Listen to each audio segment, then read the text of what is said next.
그 집이 무너져 내리거나 팔리지도 않거나 시세가 하락을 해버린다. 나쁜 빚이 되는 거죠. 남들 1억 받을 거 난 1억 5천이라도 어떻게 더 받는 방법 좀 알려주세요. 금리를 좀 낮출 수 있단 말이에요. 네네. 이 금융은 아예 지점마다 다른 은행이라고 보시면 돼요. 아, 이게 진짜 큰 꿀팁이기는 한데 너무 맛있어요. 맛있어요? 네. 갑자기 동공이 네, 열리네요. 너무 맛있다. 네.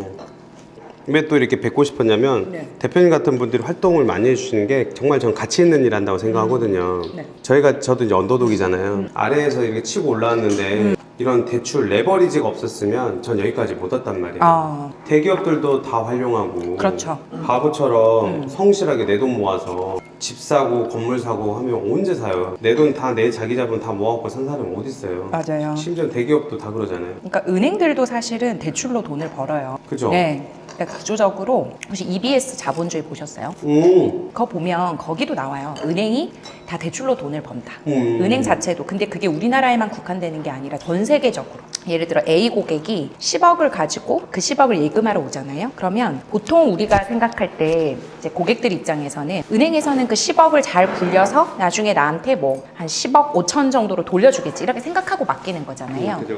근데 사실은 은행도 10억 5천 중에 5천만 원이라는 이자를 만들기 위해서 10억 중에 한 9억을 다른 사람한테 대출을 해주는 거예요. 아하. 그 이제 B라는 사람한테 대출을 해주면 그 B라는 사람이 그 9억을 대출받은 대가로 대출 이자를 지급하는 거죠. 네. 그러면 이제 은행 입장에서는 자기 돈이 아니었고 고객 돈이었잖아요. 고객의 예금을 다 받아서 그거를 대출로 바꿔서 대출 이자를 받고 그 다음에 예금 이자를 내주는 그거를 예대 마진이라고 하는 거잖아요. 그러니까 은행이 돌아가는 업무 자체가 대출이 없으면 수익 구조를 가져갈 수 없는 거기 그러네. 때문에 은행도 아예 애당초 대출로 돈을 벌고 있기 때문에 이제 우리도 자본금이 좀 부족한 뿐만 아니라 부자분들도 되게 이제 대출을 잘 활용하시니까 어떻게 대출을 잘 활용하는지를 배우는 게 중요하지 무작정 배척할 일은 아니다.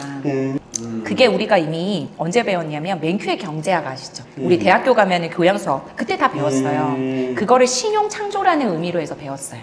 신용 창조라는 게 한마디로 돈을 불리는 과정이거든요. 네. 그 돈이 그렇게 불어나는 과정이 은행이 예금을 받아서 대출이라는 형태로 계속 이 시중의 통화량을 늘리고 있기 때문에 개선순환으로. 네, 그래서 이제 인플레이션이 발생을 하는 거고 계속 통화량이 늘어나다 보니까 물가는 오르는 거고 그래서 이제 자산 가치는 오르는데 화폐 가치가 떨어지니까 그래서 자본주의라는 개념이 생기는 와. 거고 그렇기 잘 때문에 정리하신다, 네, 진짜. 그러니까 제가 뭐 유튜브나 이런 강의 같은 데 나가면 무조건 대출 받으라는 거 아니냐 이렇게 오해를 하세요. 네. 근데 어차피 요즘에 은행에서도 대출 아무한테나 안 해줘요. 그죠. 네, 다 소득에 맞춰서 해주기 때문에 아무나 받을 수도 없고 그 대출을 내가 원하는 한도만큼 무조건 다 해주세요 한다고 다 해주지도 못해요. DSR이라는 거에 걸려 있기 때문에. 네, 그래서 이제 잠깐만요. 물 좀 마시고 갑자기 목이 타. 괜찮아요. 핑크하고 그거 딱 잘 어울려. 네. 갑자기 빵 터지네요.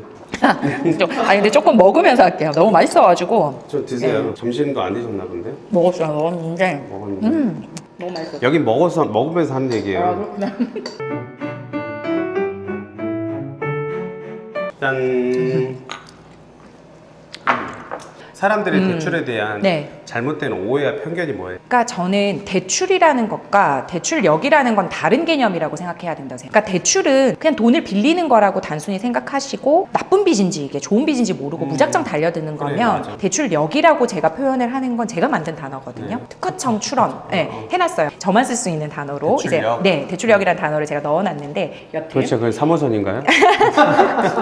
대출 활용 능력의 줄임말이에요. 남이 해주는 말만 듣고 무작정 빚 내는 거 그거는 지양해야 되는 대출이다. 그런 대출은 절대 받으면 안 지향은, 되고 네. 지향해야 되는 건 내 자산을 증식시켜 주는데 도움이 되는 좋은 빚 그러한 빚을 은행을 잘 활용하는 방법 그 지혜를 배우는 게 저는 대출력이라고 생각을 해요. 그거 해야 되네. 후자. 네. 그래서 무조건 내가 지금 사용하려고 하는 빚의 목적, 이 집이 오를 집이다. 내가 만약에 어떤 집을 골랐는데 이 집이 오를 집이라는 판단이 들어서 이곳에 내가 대출을 잘 활용을 해서 대출이라는 도구가 좋은 빚이 되어서 내 자산을 증식시켜 준다라는 확신이 들면 그때 사용하시는 게 대출력이 있는 사람인 거고 좋다. 만약에 아무도 모르는 저 땅끝 마을에 대출을 활용하고 그 집이 무너져 무너져 내리거나 아니면 팔리지도 않거나 가격이 시세가 하락을 해버린다. 그러면 거기에 쏘인 이제 빚은 나쁜 빚이 되는 거죠. 그러면 네. 어쨌든 자기는 좋은 빚이라고 했는데 투자를 실패를 할 수도 있잖아요. 그래서 대출을 받기 전에 오히려 입지 공부부터 먼저 하셔야 돼요. 그래도 예. 오를 거라고 네. 확실히 있어서 했는데 네. 떨어질 수도 있고 아. 안 오를 수도 있잖아요. 시간 내 투자하는 거기 때문에 단기간에 급락이나 이런 거에 일일할 필요가 없고 결과적으로 우상향해서 내가 언제 매도를 할지 매수할 때 매도 타이밍을 정하고 들어가셔야죠.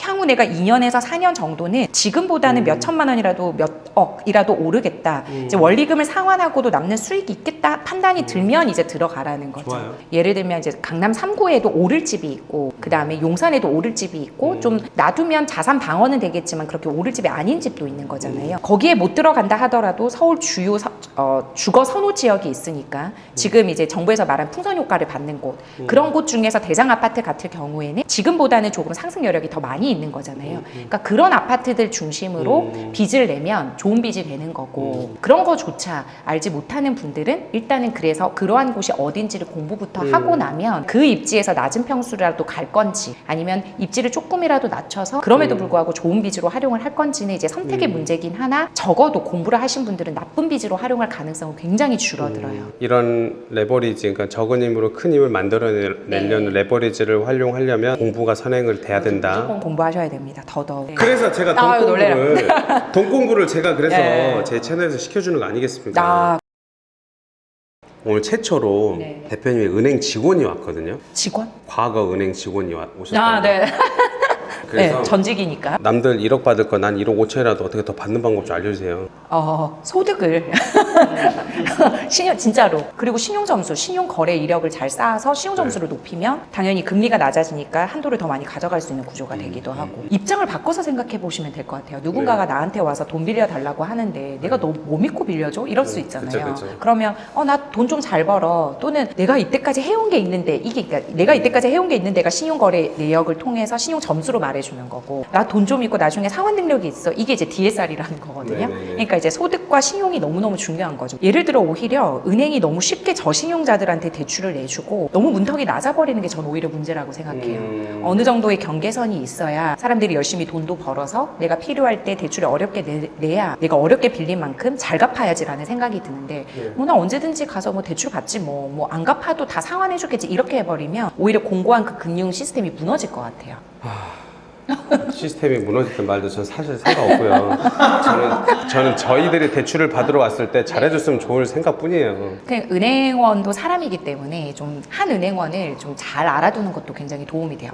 그럴 때는 이제 기간 연장이라고 해서 우리가 이미 대출을 받았는데 신용대출 같은 경우 1년마다 연장을 하잖아요. 네네. 그럴 때 내 소득이나 뭐 다른 조건이 좋다라고 하면 거의 일반적으로 연장을 해주면서 금리를 좀 낮출 수 있단 말이에요. 네네. 그럴 때 이제 오히려 은행원들한테 역으로 질문해 보면 돼요. 제가 은행원님 어떻게 하면 제 금리 좀 낮출 수 있습니까? 이렇게 물어보면 은행이 잘 금리 요구를 지금 하는 네, 거예요? 금리나 요구권을 요구를 하든지 아니면 오히려 부수거래 뭘 하면 제가 더 많이 우수거래를 통해서 내 대출금리를 낮출 수 있습니까? 물어보면 이제 은행원이 더 말하기가 쉽거든요. 그러니까 서로 윈윈 구조로 가져가는 게 차라리 나아요. 예를 들어 이런 고객이 있었어요. 만기 연장을 이제 해야 돼서 마이너스 통장 거기서 이제 상환 조건 요구가 들어온 거예요. 일부 금액은. 근데 이제 몇백만 원이라도 사실은 갚기 힘든 경우가 많잖아요. 그래서 이제 오히려 은행원한테 제가 어떻게 하면 이 신용대출을 안 갚고 금리는 오히려 낮추고 계속 쓸 수 있습니까? 이렇게 물어보니까 은행원이 직접적으로 이제 말을 못 하는데 그쪽에서 제가 혹시 은행원님 도와드릴 일 없냐고 이렇게 물어봤더니 살짝 불러서 ELS 좀 상품 좀 가입해 주시면 제가 이제 지점장님한테 말씀 잘 넣어보겠습니다. 이렇게 해가지고 이게 사람 네. 냄새 난다. 사람 냄새나.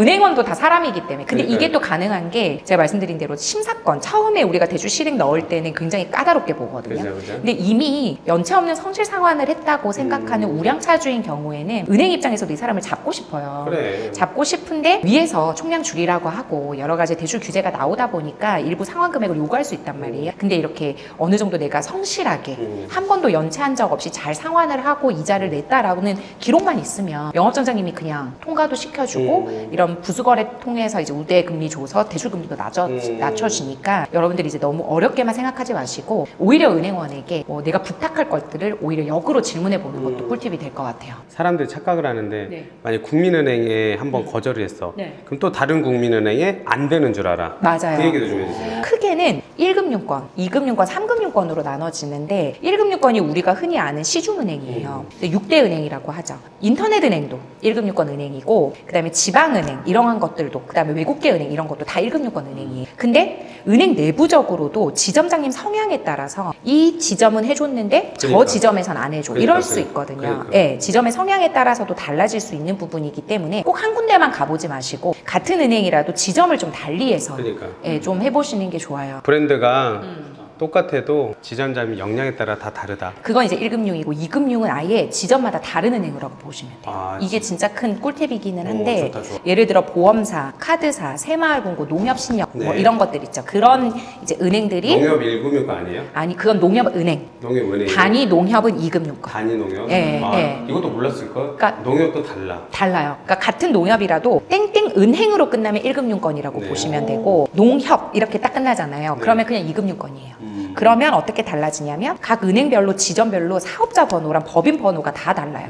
그 말인즉슨 다 다른 은행이라는 소리거든요. 그래서 내가 새마을금고 본점에서 대출이 부결났다고 해서 뭐 새마을금고 부산 지점에서 안 된다는 보장이 없는 그러니까, 거예요. 내가 같은 새마을금고라 하더라도 지점별로 다르기 때문에 2금융은 아예 다른 은행이라고 보시면 되고 1금융은 거의 대부분 같은 이제 내용을 하지만 그래도 지점장님 성향에 따라서 좀 다를 수 있어요. 왜냐하면 이 지점이 가계대출을 전문으로 하는 지점일 수 있고 또 어떤 지점은 되게 기업 전문으로 하는 뭐 R&M 기업일 수도 있는 거고 지점일 수도 있는 거고 이렇게 다 특성화되어 있기 때문에 한 군데만 가서 판단하지 마시고 여러 군데를 손품 발품을 통해서 나한테 가장 좋게 내주는 은행을 찾는 그쵸. 게 예, 그럴 그게 거면 발품을 많이 팔아야 된다. 손품 발품. 근데 이제 지금과 같이 내가 발품 파는 동안 그 은행의 문이 닫힐 수도 있으니까 네. 저희와 같은 이제 대출 전문가를 많이 이용을 하시면 상당히 시간을 줄일 수 있죠. 저는 이제 대표님 모시고 싶었던 이유는 네. 사람들은 뭐 몇 군데 한 두세 군데 해보고 네. 맞닥 들여보고 안 되는 이건 안 되나 보다. 포기하죠. 이거밖에 안 나오구나. 근데 그런 문제를 또 해결해 주시는 거잖아요. 그렇죠. 왜냐하면 제가 이제 1, 2, 3금융 이제 협업하는 대출팀을 운영을 하고 있으니까 저희랑 협약하는 은행들이 몇백 개잖아요. 굉장히 많거든요. 그러면 저희는 바로바로 알 수 있죠. 지금 현 시점에서 가장 좋은 대출 한도와 네. 대출 금리 좋은 데를 몇 개 뽑아서 거기서 가장 좋은 데로 연결을 시켜 드릴 수가 있기 때문에 대표님 프로그램 돌리나 보구나. 그렇게 해서. 뭐 다 같이 할 수 있는 건 다 같이 하고 있죠. 지금 이제 2030 분들 같은 경우에는 부모님 밑에 있는 분들도 있지만 되게 독립적이고 똑똑해서 본인이 이제 이루어가면서 빚도 나의 친구다, 평생 동반자다 이렇게 이야, 생각하는 좋다. 깨어나는 계몽된 청년이라고 저는 생각하는데 멋지다. 네, 그런 분들은 확실히 빨리 자산을 많이 일구고 저는 이제 금융 자본주의는 누가 빨리 여기에 발을 담그느냐의 게임이라고 생각하는데 맞아요. 네. 느리면 네. 느릴수록 그 거짓골을 분리해주죠. 모면한다. 거짓골이라기보다는 좀 많이 힘들어지는 것 같아요. 더. 그러니까요. 네. 저는 극단적으로 이제 이야기하는 거고. 그러니까 뭐 남들 코인, 자산, 뭐 주식 다 올랐는데 네. 내 월급만 그대로다. 저는 근로소득은 반드시 가져가야 된다고 생각하는 게 우리가 대출을 받을 때 근로소득이 있어야 DSR이라는 걸 맞추고 은행에서도 사실은 아무한테나 대출을 내주는 게 아니라 소득 상환 능력이 있는 사람한테만 대출이 나가기 때문에 그 소득이 근로소득이 없으면 대출 자체가 안 나가거든요. DSR 밑에 깔아줘. 네. 근로소득이 없으면 사업소득이라도 있어야 되는 거. 맞아. 네. 아니면 연금을 받는 거라도 있어야 되는데 그런 게 없이는 은행에서 아무에게나 이제는 대출을 내주지 않는 구조이기 때문에 내가 은행의 도움을 받고자 할 때도 근로소득이 너무 필요해요. 그래서 저는 이제 근로소득도 당연히 같이 가져가야 되는데 이것만 가져가면 부자가 될 수 없으니 자본소득도 같이 가져가야 된다고 생각을 하는 거예요. 그러면 이 자본소득을 만들기 위해서는 근로소득을 투자를 해서 근로소득을 이용을 해서 내 집 마련을 한다든지 좋은 이제 입지에 있는 오를 만한 집에 투자를 한다든지 아니면 건물주가 되는 방법을 이제 연구를 한다든지 아니면 월세나 이런 현금 흐름 등을 한번 마련을 해서 이 돈이 근로소득 말고도 움직일 수 있는 그런 방법을 빨리빨리 공부하고 체득해 보는 게 너무 중요한 것 같아요. 좋은 말씀이세요. 네.